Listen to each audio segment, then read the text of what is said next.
Hello students, this class is for class 9 and today we are going to discuss about language of chemistry. So far, you have studied about the symbolic representation of different elements. So in today's class, we will start from the significance of a symbol. Okay. So we are starting the class by significance of symbol. Significance of symbol. So first significance you can write here as that whenever we are writing the symbol of any element, we are actually writing the atom. We are identifying any atom by their symbol. Okay, so we can write it defines an element, right? Name of the element. Significance of symbol is it represents the name of the element. Name of the element. Second is one atom of the element, one atom of the element, and what will be the third? It also represents the mass of that element. Whenever we are writing any element, we can also identify what is the mass of that element by their symbol. Okay, so definite mass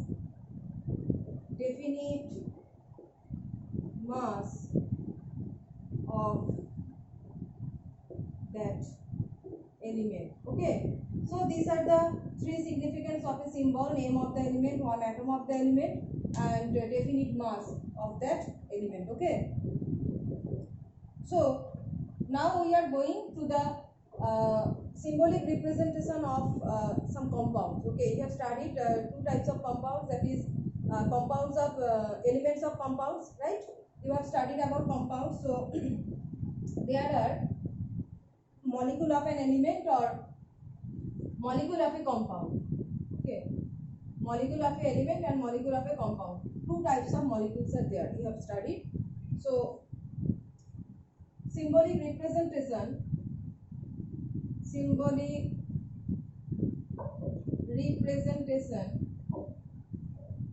of what? Of molecule. Okay.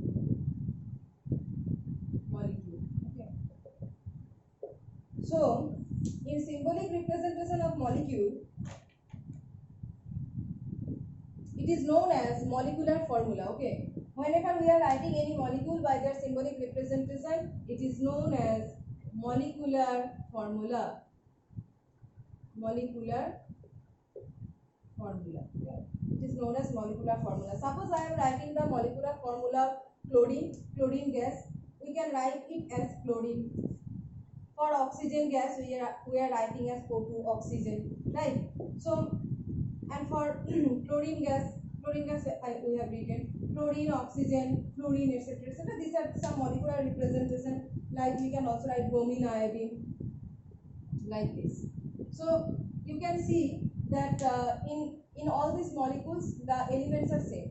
That is, one oxygen molecule contains two oxygen atom, one bromine molecule contains two bromine atom. They are all equal. Okay, as they are equal, we are identifying them as molecule of elements. Okay, same type of atoms in a molecule, so molecules of elements.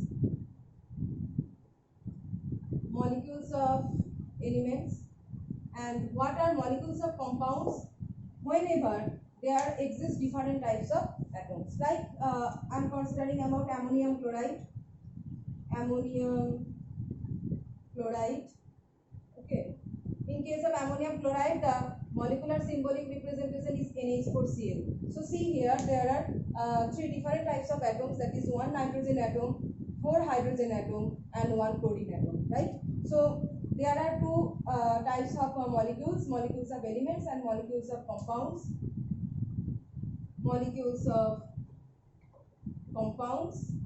And in case of this symbolic representation, the number of individual atoms are written in the subscript of that symbolic representation. The number of individual atoms are written subscript of that individual representation. So here we have written number 4 in the subscript of hydrogen. That means the number of hydrogen atom is 4 here. We have written 2 in case of bromine, so here exists 2 bromine atoms, right? So these are the different symbolic representation of molecules. Okay, so Water is also a molecule. We can write molecules of compounds formula here. Water is also a molecule, and this is the symbolic representation of water. And we can also give another examples, Na2CO3. Right, this is Na2CO3. So this is sodium carbonate, and one molecule of sodium carbonate contains, by this symbolic representation we can say one molecule of sodium carbonate contains 2 sodium atom, 1 carbon atom and 3 oxygen atom. Right, 2 sodium atom, 1 carbon atom and 3 oxygen atom contains in one molecule of sodium carbonate. We can say this by seeing only the molecular formula. How many atoms are there? What is the molecular weight, etc., and their respective ratio we can identify by seeing the molecular formula. You note this, that these are the importance or significance of a molecular formula. Molecular formula actually the symbolic representation of a molecule, and what is the significance. Symbols have a significance, and just like that molecular formula also has a significance, and what is the significance, we can identify how many the respective number of atoms present within that molecule, their ratio, their mass, etc., etc. Okay, so this is sodium carbonate.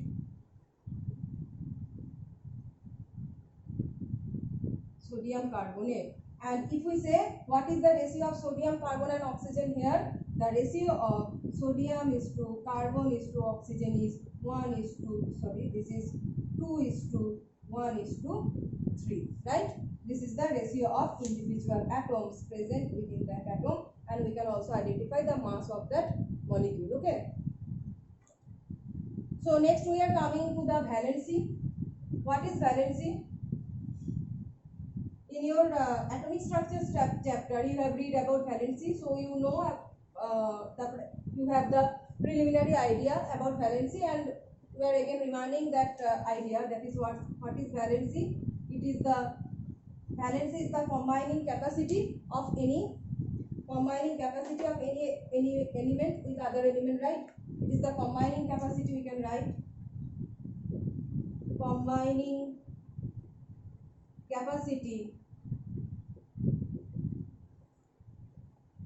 of an element, combining capacity of an element with other element,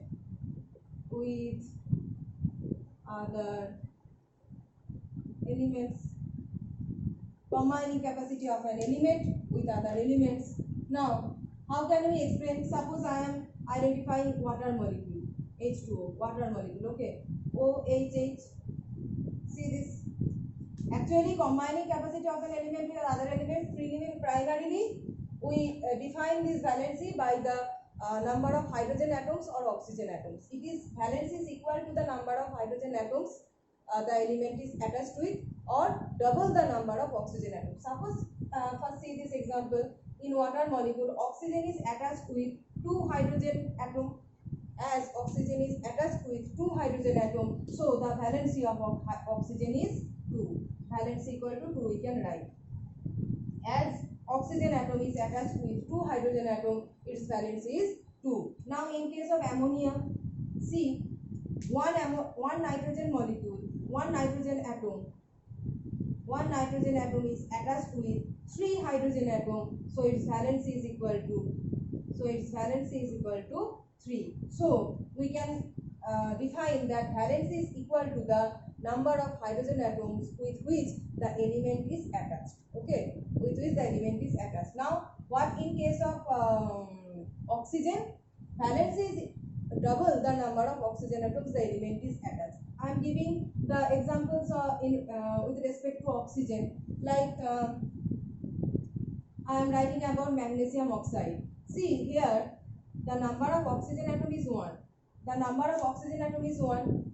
So we can say we are saying that the number of double the number of oxygen atoms. Valency is equal to the double of number of oxygen atoms an element is attached with. So if magnesium is attached with 1 oxygen atom, that means its valency will be double the number of oxygen atoms. So valency of magnesium, we can write valency of magnesium equal to 2 into number of oxygen atom. 2 into number of oxygen atom. So here number of oxygen atom is 1. So we are writing 2 into 1 number of oxygen atom is it is equal to 2, right? So what will be the case of in case of sodium oxide? In case of sodium oxide, here also the number of oxygen atom is 1, right? So valency for, but here the number of sodium is 2. Number of sodium is 2. So for 2 sodium, okay. For 2 sodium, what will be the valency? That is 2 into number of oxygen atom. 2 into number of oxygen atom is 1 here. So we are writing T 2 for, so for 2 sodium the valency is 2. We have to find the valency for 1 sodium. So for 1 sodium the valency will be 2 by 2, that is equal to 1, right? So here the valency of each sodium oxide, the valency of sodium becomes 1. Here also the oxygen atom is 1. Here also the oxygen atom is 1. And valency is equal to 2 into number of oxygen atom. So here exists only one magnesium. So it is 2 into 1 equal to 2. But here you see the number of oxygen atom is 1. But here exists sodium atom 2. So for 2 sodium atom the valency we are getting 2 into 1 equal to 2. But valency we have to find for 1 atom of sodium. So for 1 atom of sodium we are dividing 2 by this 2 and we are getting 1. So actually the valency of sodium becomes 1. Okay. So valency is the combining capacity and we are defining the valency in modern terms by number of oxygen atoms and number of hydrogen atom, right? So in today's class we have discussed about valency, and in the next class we will discuss about, we will start from the variable valency. Okay.